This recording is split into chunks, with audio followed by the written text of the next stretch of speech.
नजदीक में पहुंचे, आवाज आई। ठीक ठीक, हाँ गाइए।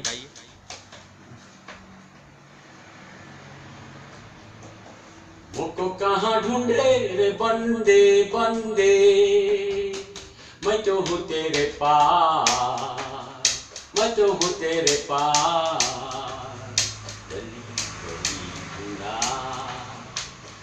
पर कहीं न मिला, पर कहीं न मिला मेरी आशा। वो को कहाँ ढूंढे रे बंदे बंदे, मैं तो हूँ तेरे पास, मैं तो हूँ तेरे पास। मक्का मदीना देखा, काशी मथुरा ईसा, पर कहीं न मिला मेरी आशा। वो को कहाँ ढूंढे रे बंदे बंदे, मैं तो हूँ तेरे पास। गंगा यमुना तेरा तीरथ हरिद्वार गया, पर कहीं न बुझा मेरी प्यास। वो को कहाँ ढूंढे रे बंदे बंदे, मैं तो हूँ तेरे पास, मैं तो हूँ तेरे पास, मैं तो हूँ तेरे पास। धर्म प्रेमी भाइयों एवं भक्तिमती माता बहनों,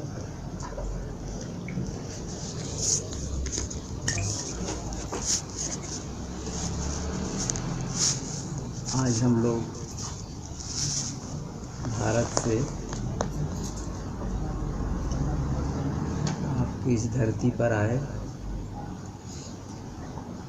और यहाँ आकर के ऐसा लगा जैसे हम लोग अपने घर में ही आ गए हैं, अपने लोगों से मिल रहे हैं। ऐसा नहीं लगता कि हम लोग भारत छोड़ के कहीं बाहर आ गए हैं, क्योंकि जहाँ सद्गुरु का संदेश देने वाले और सुनने वाले हों, जहाँ इस प्रकार का माहौल हो, सत्संग का माहौल हो, भक्ति का माहौल हो, ज्ञान का माहौल हो, वहाँ पर स्वाभाविक साधक का मन प्रसन्न होता है।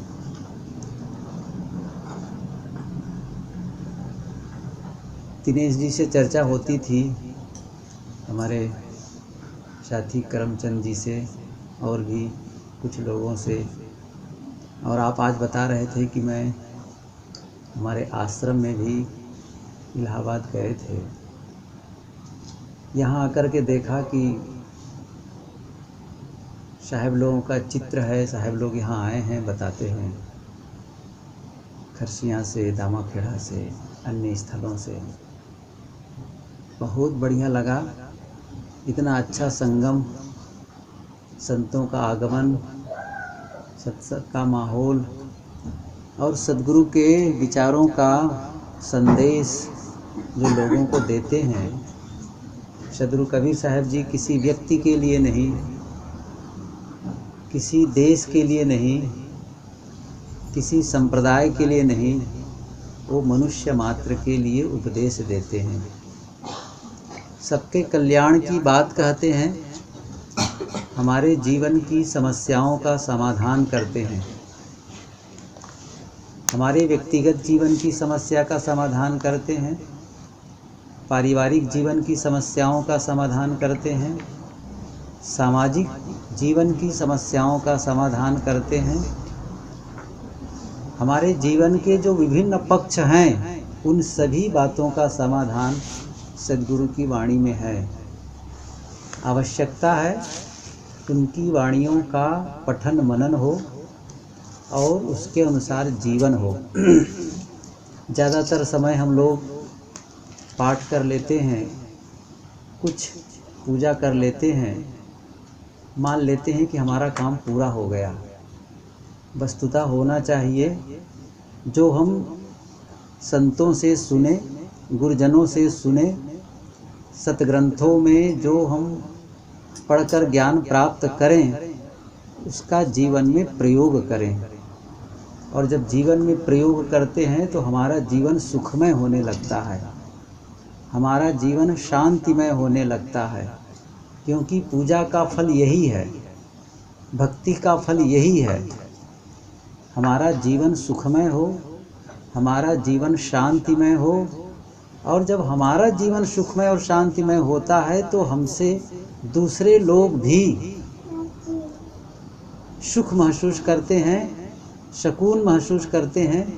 और जब हम स्वयं आंदोलित होते हैं, स्वयं दुखी और अशांत होते हैं, तो हमारे आसपास के लोग भी अच्छा महसूस नहीं करते। आग के पास जाने पर जैसे गर्मी लगती है, पानी के पास जाने पर जैसे शीतलता आती है, वैसे ही प्रसन्न मन वाला व्यक्ति हो, जिसका मन शांत हो, उनके समीप बैठने मात्र से आदमी को शांति महसूस होने लगती है। क्योंकि उसके अंदर से एक वाइब्रेशन निकलता है, एक तरंग निकलती है जो बहुत सकारात्मक होती है। लेकिन जो अशांत व्यक्ति होता है, उसके भीतर से एक निगेटिव तरंग निकलती है और वो दूसरों को प्रभावित करती है। हमें अपने जीवन को सुखमय बनाने के लिए सद्गुरु के विचारों को पढ़ना है, उनके वाणियों को सुनना है, पढ़ना है और उसका प्रयोग करना है। जीवन में हम छोटी शुरुआत करें, ऐसा न सोचें कि बहुत बड़ा काम एक साथ कर लेंगे। हम छोटी छोटी शुरुआत करें, छोटे छोटे प्रयोग जीवन में करते हैं तो हमारा जीवन धीरे धीरे बदलने लगता है और बहुत लंबे समय के बाद लगता है कि एकदम चेंज हो गया है, पूरा बदल गया है। लेकिन हम एकदम से पूरा बदलना चाहेंगे तो वो मुश्किल है। हमें छोटे छोटे कदम उठाना चाहिए और अपने जीवन को बदलने का प्रयास करना चाहिए। बहुत अच्छा लगा आप लोगों से मिल कर के, और साहब जी के विचार बहुत थोड़े में सुना, लेकिन फिर भी आपका संदेश बहुत अच्छा लगा। और आप सबको देख कर के इतनी प्रसन्नता हुई कि मैं सोच भी नहीं सकता था कि आते ही इतने लोगों से मिलना होगा, दर्शन होगा, और बड़ी हार्दिक प्रसन्नता है। हमें थोड़े दिन रहना है, आप लोगों से समय समय से मिलने की हम लोग आशा करेंगे। बहुत बहुत आभार, धन्यवाद। साहेब बंदगी साहेब। राम है दुनिया जानत नाम, तो दिल की बात कहते हैं, दिलमा खोज दिलहिमा खोजो यह करीमा रामा। घूम फिर करके सद्गुरु कबीर को जब हम पढ़ते हैं, उनके पूरे विचारों को पढ़ते हैं, तो एक बात साफ हो जाती है, वे कहीं बाहर खोजने की बात नहीं कहते हैं, अपने दिल की बात कहते हैं। उस दिल में जो परमात्मा का निवास है, जिसको हम आत्मा भी कहते हैं, जीव भी कहते हैं, किसी रूप में आप कह सकते हैं, लेकिन वह अनुभव भीतर होता है। इसलिए उस ज्ञान की चर्चा साहब करते हैं। चूंकि आत्मा भीतर है, परमात्मा का निवास भीतर है, फिर भी हम दुखी बने हुए हैं, फिर भी अशांत बने हुए हैं। ये हमारे लिए एक विरोधाभास है, एक अद्भुत बात है। कई लोग कहते हैं जब परमात्मा भीतर ही है, आत्मा भीतर ही है, तो हम दुख का अनुभव क्यों करते हैं, अशांति का अनुभव क्यों करते हैं, संघर्ष का अनुभव क्यों करते हैं, ऐसे क्यों होता है? बस एक ही कारण है, उसके ऊपर आवरण है। आवरण को हटाने की बात सद्गुरु कबीर ने कहा है। मन का विकार है, मन की आसक्ति है, इसको मोह भी कह सकते हैं, अविद्या भी कह सकते हैं। दार्शनिक लोग थोड़ा उनकी शब्दावली है अविद्या, हम लोग साधना शैली में कहते हैं आसक्ति कह देते हैं, मोह कह देते हैं, बात वही है। और सद्गुरु कबीर साहब जी की भाषा में कहूँ तो उन्होंने क्या कहा है, घूंघट का पट। हम लोग सभी जानते हैं घूंघट का पट खोल तो वो प्यूर मिलेंगे। परमात्मा मिलना कब होगा, जब अविद्या का पर्दा हटेगा। जैसे एक वहां पर्दा लगा है, पर्दे के अंदर कोई बैठा होगा, वो हम लोगों को नहीं देख पाएगा, हम लोग उनको नहीं देख पाएंगे। लेकिन जब एक दूसरे को देखना चाहें तो पर्दे को हटाना पड़ेगा। ऐसे ही हम आत्म साक्षात्कार करना चाहते हैं तो जो पर्दा है उसे हटाना पड़ेगा। वो कौन सा पर्दा है? वो है अविद्या का पर्दा, वो है अज्ञान का पर्दा, वो है आसक्ति का पर्दा, वो है मोह का पर्दा। इसी को हटाने में सारा जीवन लग जाता है और यही है साधना।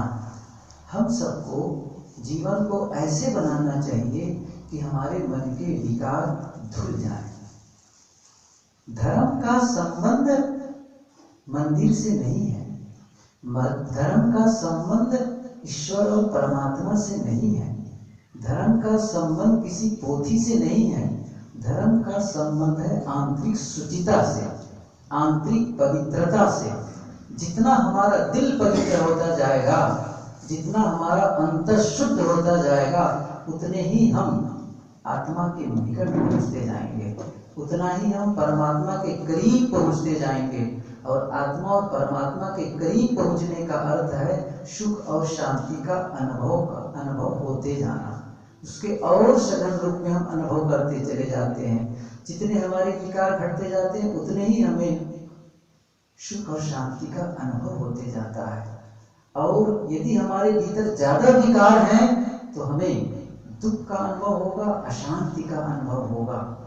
हर व्यक्ति का कर्तव्य है, हर साधक का कर्तव्य है, वह अपने दिल की सफाई में मन लगाए।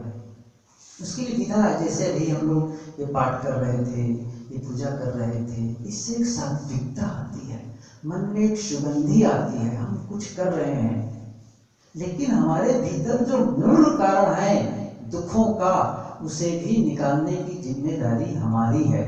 जैसे ये जो पूजा पद्धति है, ये जो उपासना पद्धति है, चाहे हम गुरु की उपासना करते हो, हम लोग भी क्या करते हैं, गुरु सामने होते हैं, आरती करते हैं, पाठ करते हैं। एक विधा है, गलत नहीं है, ये विधा है, ठीक है।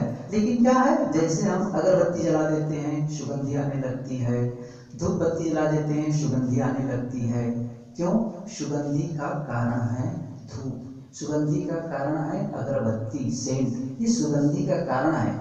ऐसे ही दुर्गंधी का भी कोई कारण है, कोई ऐसा कारण है जिसके नाते दुर्गंधी आ रही। जैसे हम किसी कमरे में जाएं और वहाँ कोई ऐसा छोटा मोटा जंतु हो, जानवर हो, जो दब के मर गया हो, या कोई चीज खाने की चीज है वो सड़ गई हो, तो क्या होता है, वहां से बदबू आने लगती है। जैसे कभी आप लोग अनुभव किए होंगे, चूहा है, मेढक है, कहीं दब गया है और 2-4 दिन जब बीत जाते हैं तो उसमें से दुर्गंधी आने लगती है।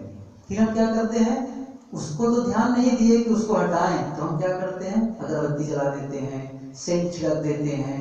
तो कुछ समय का समाधान तो होता है, लेकिन पूरा समाधान नहीं होता है। पूरा समाधान कब होगा, जब जो चीज सड़ रही है उसको निकालकर बाहर फेंक दें। वो दुर्गंधी का मूल कारण है, उसको जब तक नहीं निकालेंगे आपकी अगरबत्ती जलाना समाधान नहीं है। समाधान है मूल कारण को निकालना। ऐसे ही हमारे भीतर जो हमारे दुख का मूल कारण है, अशांति का मूल कारण है, उसे साधना के द्वारा हम समाप्त नहीं करेंगे तो फिर यह काम अधूरा रहेगा। और ये सब चीजें बहुत महत्वपूर्ण हो जाती हैं, ये सब प्रारंभिक काम है, लेकिन यह काम के लिए भी हमें ध्यान देना है। आखिर मैं इतना समय बीत गया, दुखी क्यों होता हूँ, मेरे मन में झंझनाहट क्यों है, मैं छोटी छोटी बातों को लेकर उत्तेजित क्यों हो जाता हूँ, मैं परेशान क्यों होता हूँ, किसी ने मुझे अपमान कर दिया, मैं कई दिनों तक परेशान रहता हूँ, किसी ने मुझे कटु कह दिया, मैं दुखी हो जाता हूँ, क्यों होता हूँ।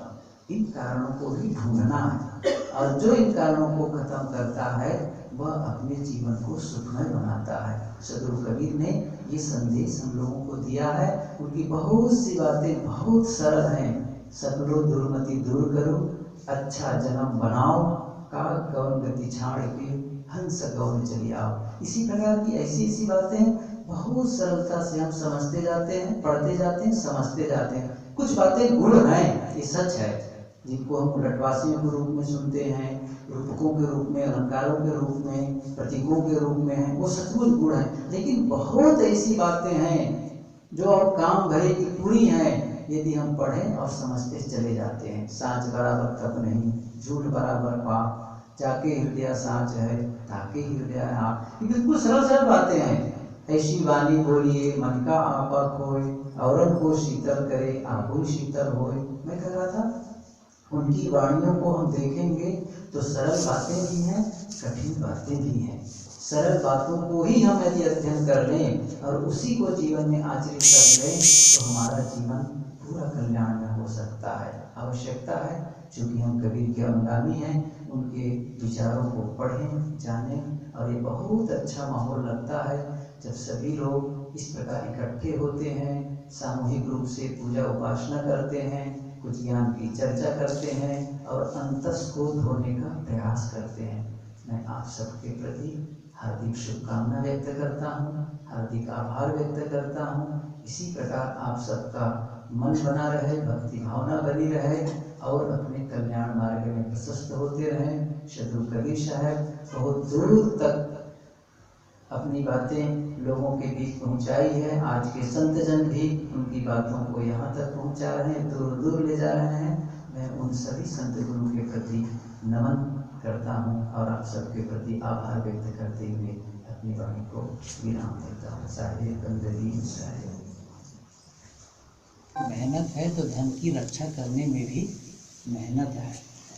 ऐसे ही हमें गुरु से ज्ञान मिल गया तो गुरु से प्राप्त ज्ञान की रक्षा भी करनी होती है, तो वो सुरक्षित रहता है। ऐसा नहीं कि हम धन कमा करके चौराहे पर छोड़ दें, सड़क पर छोड़ दें। उसकी सुरक्षा करते हैं, ताला लगाते हैं, फाटक बंद करके सुरक्षा करते हैं, बैंक में डालते हैं, लाकर में डालते हैं। ऐसे ही अपने ज्ञान की सुरक्षा, और जब ज्ञान की सुरक्षा करते हैं तो ज्ञान हमारी सुरक्षा करता है।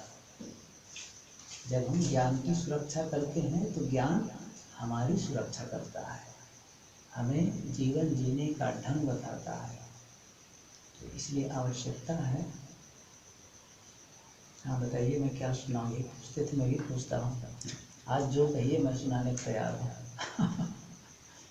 सभी प्रकार के, चाहे आप दार्शनिक सुनना चाहें, व्यवहारिक सुनना चाहें, चाहे आध्यात्मिक सुनना चाहें, जो भी कहो, चाहे आत्मा के विषय में कहो, परमात्मा के विषय में कहो, सब बताने को तैयार हूँ आज। पूछिए भाई।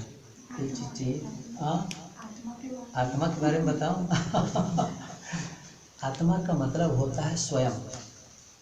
आत्मा का मतलब होता है अपने आप, जो हम निरंतर है महसूस करते हैं। देखिए, कोई पूछे कि ईश्वर है या नहीं, तो कुछ लोग कहेंगे ईश्वर है, कुछ लोग कहेंगे नहीं है। लेकिन ये पूछा जाए आप हैं कि नहीं, तो आप कहिए मैं नहीं हूँ। ऐसा नहीं कह सकते। मैं नहीं हूँ ऐसा कहने के लिए आपका होना जरूरी। जैसे मैं अपने कमरे में बैठा हूँ और कमरे में बैठा हूँ, पूरा अंधकार है, मैं स्विच ऑफ किया हूँ, ध्यान में बैठा हूँ। इतने में बाहर से आकर पुकारते हैं दिनेश जी, साहेब साहेब। तो मैंने कहा अंदर से कि मैं नहीं हूँ। कमरे से क्या कह रहा हूँ? मैं नहीं हूँ। तो क्या कहेंगे? इसका मतलब आप हैं। मैं क्या कह रहा हूँ? मैं अंदर कह रहा हूँ मैं नहीं हूँ, इसका मतलब वो समझ जाएंगे, इसका मतलब आप हैं। नहीं हूँ कहने के लिए भी आपका होना जरूरी है, और वही आप है, वही आत्मा है, जो हमको भी जानता है और नहीं को भी जानता है। जैसे अभी यहाँ आकर के कहे कितने लोग हैं, तो कहेंगे 10-12 लोग बैठे हैं। रात में यहाँ पर कोई आकर देखे 11 बजे 12 बजे रात में कोई नहीं है, तो कोई नहीं को जानने के लिए किसी का होना जरूरी है, और जो वो जानता है वही आत्मा है। जिसके रहने पर शरीर है, जिसके रहने पर सारे कार्य व्यवहार होते हैं, वह आत्मा अस्तित्व है। शरीर बदलता है, आत्मा नहीं बदलती है, वो ज्यों के त्यों रहती है। शरीर जब बच्चा जन्म लेता है छोटा होता है, धीरे धीरे धीरे बदलता है, क्योंकि शरीर परिवर्तनशील है। इस शरीर में बहुत से कण आते हैं, बहुत से कण निकलते हैं। वैज्ञानिक कहते हैं कि 7 वर्ष में शरीर के सारे परमाणु बदल जाते हैं। ये सच है। क्योंकि यदि हमारा 5 वर्ष का चित्र लिया गया हो और वो घर में रखा हो, फिर 25 वर्ष का चित्र, फिर 40 का, फिर 50 का, 60, 70 का, और सब चित्र को एक साथ रखें तो सब नहीं बैठे। क्यों? शरीर बदल गया है। लेकिन आज से 15-20 साल पहले की बातें हमें याद है, 25 साल पहले बातें याद हैं। कौन याद किया है? वही याद किया है। जो है स्थायी सत्ता है, वो आत्मा है। उसी आत्मा के ज्ञान की बात साहब करते हैं। इस आत्मज्ञान को जाने बिना लोग भटकते हैं। कबीर साहब जी ने क्या कहा है? आत्म ज्ञान बिना नर भटके, कोई मथुरा कोई काशी। क्यों भटकते हैं? कि मुझे वहाँ सुख मिलेगा, मुझे परमात्मा मिलेगा, मुझे भगवान मिलेगा। ऐसा लोग भटकते हैं। साहब कहते हैं जो आत्मा है ना, वही परमात्मा है। आत्मा से अलग कोई परमात्मा नहीं, कोई ईश्वर नहीं, कोई ब्रह्म नहीं है, आत्मा ही परमात्मा है। तब ये कहा जाए परमात्मा, आत्मा ही परमात्मा है, तो फिर उसका अनुभव क्यों नहीं होता है? जब हमारे भीतर ही आत्मा है, वही परमात्मा है, तो उसका अनुभव क्यों नहीं होता है? अनुभव इसलिए नहीं होता है कि उसके ऊपर एक आवरण है, उसके ऊपर एक कवर्ड है। वो जब निकल जाए तो फिर आत्मा का साक्षात्कार होता है, उसी को निकालना है। जैसे मैं एक उदाहरण बताऊँ, एक मूर्तिकार है और एक पत्थर उसके सामने है, तो पत्थर से मूर्तिकार को कहा जाता है इसमें एक कबीर साहब की मूर्ति बना दो। तो क्या करता है वो? बैठा, चिन्हिया थोड़ी लिया, फुट किया, और उसमें से गलत अंश को निकाला, फिर निकाला और कबीर साहब दिखने लग गए। तो कबीर साहब कहीं बाहर नहीं था जिसको ला करके पत्थर में डाला, उसमें था, क्या निकाल दिया? गलत अंशों को निकाल दिया। ऐसे ही हमारे भीतर जो गलत है, इन सारी गलतियों को जब निकाल देते हैं तो आत्मा का साक्षात्कार होता है। वही आत्मा है, आत्मा अस्तित्व। न वो कभी पैदा हुआ है, न कभी वो मरेगा। शरीर जन्म लेता है, शरीर मरता है, उसी आत्मा का ज्ञान साहब करवाते हैं सबको। और जिसको आत्मज्ञान हो गया, जो मानेगा कि मैं कभी नहीं मरने वाला हूँ, सब छूट जाएगा, मैं अपने आप में रहूँगा, वो फिर किसी के जन्मने पर, किसी के मरने पर, किसी कुछ होने पर क्यों दुखी होगा? कोई मिला बिछड़ा, समझेगा इतने दिन का संबंध था, बस इतने दिन का संबंध था, खत्म हो गया। कोई भी संबंध स्थायी नहीं है। हम लोग यहाँ 15 दिन के लिए आए हैं, उसके बाद चले जाएंगे। और आप लोग यहाँ कितने दिन के लिए रहेंगे? मॉरिशस में कितने साल रहेंगे? 100 साल रहेंगे? 200 साल रहेंगे? 400 साल रहेंगे? नहीं रहेंगे ना, छोड़ के जाना पड़ेगा। छोड़कर जाना पड़ेगा। और जब छोड़कर जाएंगे तब घर साथ नहीं जाएगा, परिवार साथ नहीं जाएगा, कोई साथ नहीं जाएगा। आप चाहेंगे केवल आपकी आत्मा, और आत्मा के साथ में जो संस्कार होंगे, जो आपने कमाई की है, वो जाएगा। अच्छी बुरी कमाई, अभी सुन ही रहे, भजन ही शायद आया था, अच्छी बुरी कमाई साथी तेरा वही है, वो साथ चलता है। इसलिए आत्मज्ञान बहुत जरूरी है। जिसने आत्मज्ञान पाया, आत्मज्ञान का मतलब केवल ये नहीं है कि मैं आत्मा हूँ। जैसे मैं कहता ना, मैं शरीर नहीं हूँ, जैसे मैं कहता हूँ मेरा कपड़ा नहीं है, मेरा घर नहीं है, मेरी गाड़ी नहीं है, मतलब मेरी गाड़ी है, मैं गाड़ी नहीं हूँ। जैसे हम लोग एक मकान है, मकान को कहते हैं मकान, घर और घर में रहने वाला दोनों अलग अलग। घर और घर में रहने वाला दोनों अलग अलग है। गाड़ी और गाड़ी का ड्राइवर दोनों अलग अलग हैं। किसी गाड़ी के ड्राइवर से पूछो कौन हो तुम? मैं गाड़ी हूँ, तो नहीं बनेगा, वो गाड़ी का ड्राइवर। ऐसे ही शरीर और शरीर में रहने वाला, घर और घर में रहने वाला दोनों भिन्न है। किसी आदमी से पूछो तुम कौन हो? मैं घर हूँ, तो गलत है। ऐसी कोई कहे मैं शरीर हूँ, तो गलत है। मैं शरीर नहीं हूँ, मैं आत्मा हूँ, मैं शुद्ध बुद्ध आत्मा हूँ, मैं जीव हूँ जिसको कह सकते हैं। तो शरीर मरेगा, शरीर छूटेगा, क्योंकि शरीर जन्म लिया है और शरीर का संबंध होता है। शरीर है तो पत्नी है, शरीर है माता पिता है, बच्चे हैं, भाई है, बहन है, परिवार है, सब है। आत्मा का संबंध किसी से नहीं होता है। आत्मा अकेला है। उस अकेलेपन का जिसे बोध हो गया, इसका मतलब नहीं कि उसका व्यवहार खराब होगा। आत्मा ज्ञान करने का मतलब नहीं है कि वो नजरअंदाज कर देगा, परिवार का ध्यान नहीं देगा, काम का ध्यान नहीं देगा, ऐसा नहीं है। वो और बढ़िया ध्यान देगा, वो और उसका जीवन समझ जाएगा। कबीर साहब जी ने आत्मा का ज्ञान किया, आत्मज्ञान दिया, लेकिन वो गांव गांव घूमे, बुद्ध गांव गांव घूमे, संत गांव गांव घूमते हैं, गली गली जाते हैं। क्यों?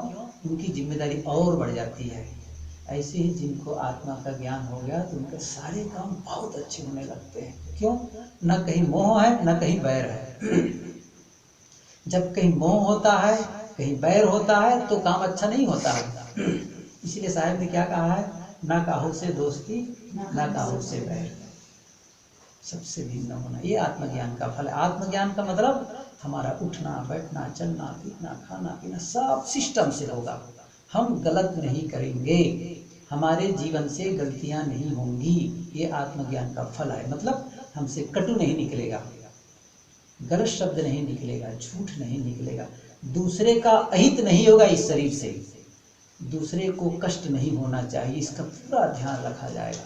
क्यों? मैं समझूंगा जैसे मैं आत्मा हूँ वैसे वो भी आत्मा है, तो उसको कष्ट नहीं होना चाहिए, ये मुझे ध्यान रखना पड़ेगा। और तभी आत्मज्ञान फल है, आत्मज्ञान का मतलब है। नहीं तो मैं कुछ भी बोलूँ, कुछ भी करूँ, चाहे दूसरे को कष्ट हो, ध्यान न रखूँ, आत्मज्ञान का क्या मतलब है? आत्मज्ञान शब्दों में नहीं है, जीवन में आना चाहिए, हमारे जीवन में उतरना चाहिए। मतलब हमारा व्यवहार पवित्र हो जाएगा, हमारे सारे काम अच्छे होने लग जाएंगे। यह आत्मज्ञान का फल है, उस आत्मा को जानना है। तो फिर वह आदमी कोई मर गया, कोई जन्म ले लिया, तो बहुत आनंदित नहीं होगा, बहुत दुखी भी नहीं होगा, शांत।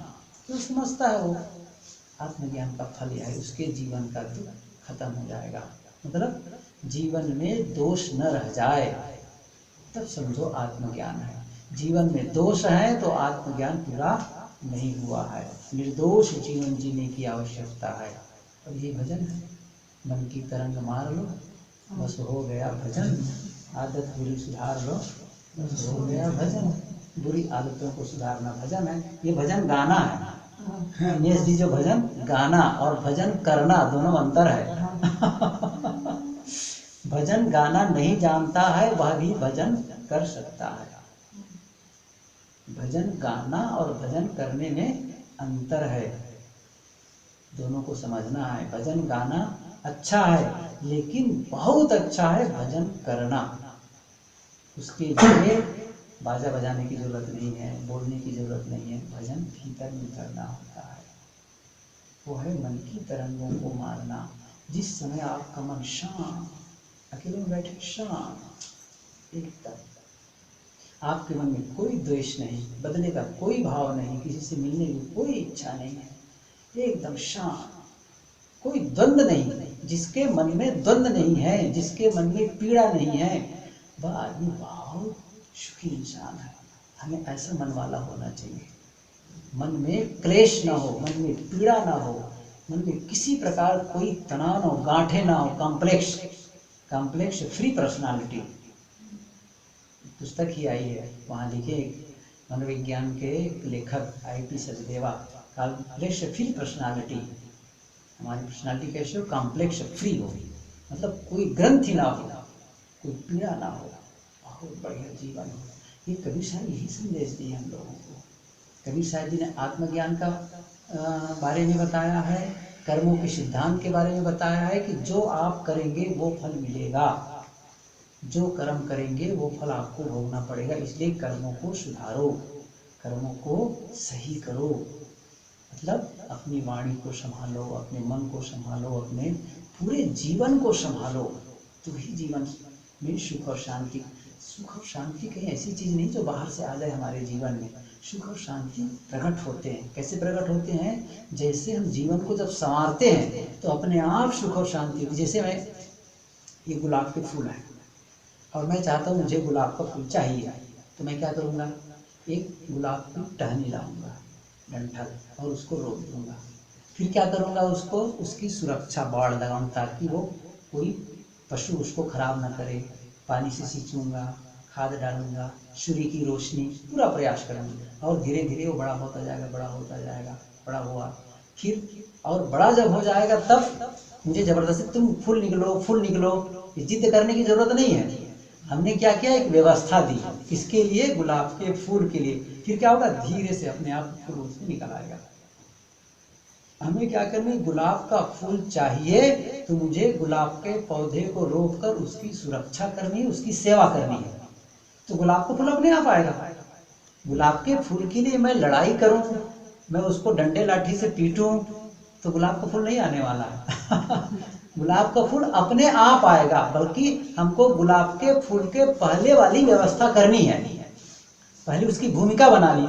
ऐसे ही हमारे जीवन में शांति फलित हो जाएगी, शांति का फूल खिल जाएगा। कब? जब उसके पहले वाला काम करेंगे। समझ रहे हैं ना? जैसे गुलाब के फूल को पाने के लिए ऐसा नहीं कि हम लड़ाई झगड़ा करके गुलाब के फूल पा सकते हैं, उसका एक सिस्टम है। गुलाब के पौधे को रोपेंगे, सींचेंगे, सेवा करेंगे, सुरक्षा करेंगे, सब कुछ करेंगे, गुलाब फूल अपने आप आएगा भाई, अपने आप आएगा। ऐसे ही हमारे जीवन में शांति अपने आप उद्घाटित हो जाएगी। कब? जब हम गुलाब जैसे सुख और शांति की भूमिका तैयार करेंगे, वो स्थिति निर्मित करेंगे, तो अपने आप आने वाली है वो चीजें, और नहीं तो नहीं आएगी। हजार आप हल्ला मचाएंगे, नहीं आने वाली आप, लेकिन आप भूमिका बना दी, अपने आप आएगी। उसके लिए फिर प्रयास नहीं करना है। हमारा काम क्या है? तैयारी। हमारा काम क्या है? उस योग्य बन जाएं, उस योग्य बन जाएं जो हम चाहते हैं, उस योग्य बन जाएं। पात्रता चाहिए बस। जैसे गुरु का ज्ञान तो मिल रहा है, लेकिन हमें पात्रता चाहिए ना। बारिश हो रही है बाहर, हमको पानी चाहिए, तो जब पानी चाहिए तो जितना बड़ा हमारे पास बर्तन होगा उतना ही तो पानी लाएंगे, जितना होगा उतना लाएंगे। कोई बड़ा बर्तन लेकर गया ज़्यादा पानी लाएगा, और छोटा चम्मच लेकर गया तो बहुत थोड़ा सा, कोई टैंकर लेकर गया तो और ज़्यादा पानी लाएगा। तो देने की विशेषता नहीं, लेने की विशेषता है। विशेषता किसकी? लेने की। एक कक्षा में एक मास्टर पढ़ाता है, टीचर पढ़ाता है, सब विद्यार्थी को एक समान पढ़ा रहा है, एक समय पढ़ा रहा है, एक सब्जेक्ट पढ़ा रहा है, सबको बराबर। लेकिन जब परीक्षा होती है तब सब अलग अलग नंबर पढ़ते हैं। क्यों? विशेषता लेने की है। ऐसे ही हम लेते कैसे हैं, इसकी विशेषता है। तो कहने का मतलब यह है कि हमें उस योग्य बनना है। मैं सूत्र कहा करता हूँ, हमें वह नहीं मिलता जो हम चाहते हैं, हमें वह मिलता है जिसके हम योग्य होते हैं। हमें वह नहीं मिलता जो हम चाहते हैं, हमें वह मिलता है जिसके हम योग्य होते हैं। जैसे एक विद्यार्थी है, पढ़ता है, स्टूडेंट, और कहता है मैं फर्स्ट आऊँ, मेरिट में मेरा नंबर आए, लेकिन नहीं आएगा। कब आएगा? जब उसका योग्य होगा, तभी तो आएगा फर्स्ट। ऐसे थोड़ी कहने से हो जाएगा। कोई कहता है मैं पढ़ लिख के पूरा हो गया, मैं कमिश्नर हो जाऊँ, अच्छी बात है आपकी चाहना, लेकिन आप तब कमिश्नर होंगे जब कमिश्नर की योग्यता होगी। ऐसे ही हम क्या चाहते हैं? मुझे सुख और शांति चाहिए, तो सुख और शांति चाहने से सुख शांति नहीं मिलती है। सुख और शांति की योग्यता होनी चाहिए। क्या मेरे में शांति पाने की योग्यता है? यदि योग्यता है मिलेगी। क्या मैं उस योग्य हूँ, उस शांति को संभाल सकूं? क्या मेरे में वो क्षमता, मतलब वो सिस्टम मैंने दिया है जीवन में? देखो, आप किसी संत को बुलाते हैं, कितनी तैयारी करते हैं, सत्संग के लिए कितनी तैयारी करते हैं। और कोई मेहमान आते हैं, पूरा घर साफ, बिस्तर साफ, सब जगह साफ करते। संत आते बिल्कुल साफ सुथरा करते हैं। ऐसे ही आप शांति को आमंत्रित कर रहे हैं ना। सफाई चाहिए दिल की, कितनी सफाई सोचिए इस चीज को। बहुत सफाई चाहिए। यदि वो सफाई नहीं है तो शांति का अवतरण नहीं होगा, परमात्मा का अवतरण नहीं होगा। ये मेहनत करनी पड़ती है। जीवन अपने आप सुंदर नहीं होता है, अपने आप खराब तो हो जाता है। ये बड़ा अद्भुत है। अपने आप गलत दिशा में तो चला जाएगा, लेकिन अपने आप ऊंचाई पर नहीं उठेगा।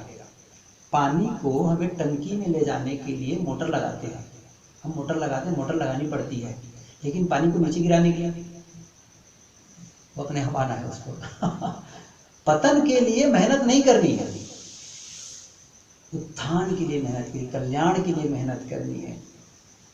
कोई आदमी जीवन को बनाए रखना है तो रोज इसको नहलाओ, खिलाओ, पिलाओ, काम करो, साफ करो, क्योंकि जीवन को बचाए रखना है। और जीवन को खत्म करने के लिए एक गोली बहुत है। जीवन को खत्म करने के लिए एक गोली बहुत है, लेकिन जीवन को बनाए रखने के लिए बड़ी मेहनत है। ऐसे ही जीवन का कल्याण करने के लिए मेहनत है, और जीवन को पतन करने के लिए बहुत सरल है। कोई आदमी अपना पतन करना चाहे, बहुत सरल है पतन करना, लेकिन अपने आप को संभालना चाहे तो पूरा जीवन संभालना पड़ता है, पूरी सिस्टम देना पड़ता है, तब जीवन का उत्थान होता है। हमें अपने जीवन को संवारने का प्रयास करना चाहिए। तो ज्ञान का फल है। ज्ञान का फल का क्या है? कि मेरा जीवन सुखमय हो, मेरा जीवन शांतिमय हो, मुझे शांति का अनुभव हो, मतलब किसी भी परिस्थिति में मैं अपने आप को संभाल सकूं। हमारे जीवन में समस्याएं आती हैं, बहुत समस्याएं आती हैं, उन सारी समस्याओं में अपने आप को हम नियंत्रित कर सकें। ये जो शक्ति हमको मिलती है, ये शक्ति अर्जित करनी है, ये अपनी कमाई से होती है। निरंतर साधना से, अपने मन को मजबूत बनाने से हम किसी भी समस्या को सॉल्व कर सकते हैं, समाधान पा सकते हैं। नहीं तो छोटी छोटी समस्या में लोग रोने लग जाते हैं, टूट जाते हैं। तो हमें क्या करना है? आत्मज्ञान का मतलब है हम अपने जीवन की समस्याओं का समाधान ढूंढते हैं और अपने जीवन में सुख और शांति का अनुभव करते हैं। आप लोग बहुत सौभाग्यशाली हैं जो सदगुरु कबीर का ज्ञान पाए। संत आते हैं आपके यहाँ, भजन करते हैं, आरती वंदन करते हैं, तो आपका ज्ञान और मजबूत होता चला जाएगा, अंतःकरण और पवित्र होता चला जा रहा है। ये बहुत अच्छी बात है। आप लोगों को बहुत बहुत धन्यवाद।